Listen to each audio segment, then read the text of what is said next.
বসলে ওঠা ধোঁয়াটা ভালো, কিন্তু খুব ভালো। আমাদের ইঞ্জিনিয়ার পুরোহিত মশাই দারুণ লোক, দারুণ। আমি বললাম তো কি পরিষ্কার কি ভালো মন্ত্র, বাপরে। হয়ে গেছে? ভালো লেগেছে। আমরা বলছি আমরা সবাই ঠাকুরমশাই হয়ে গেছে?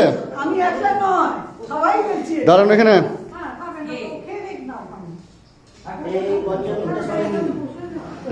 হ্যাঁ এটা কি জিনিস?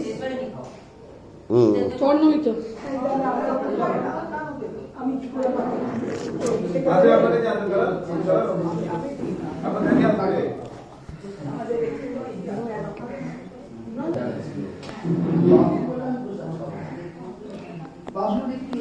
দাসবাবুকে একটু দিয়ে আসুন তো চর্ণামিত্তিক। দাসবাবুকে একটু চর্ণামিত্তিক।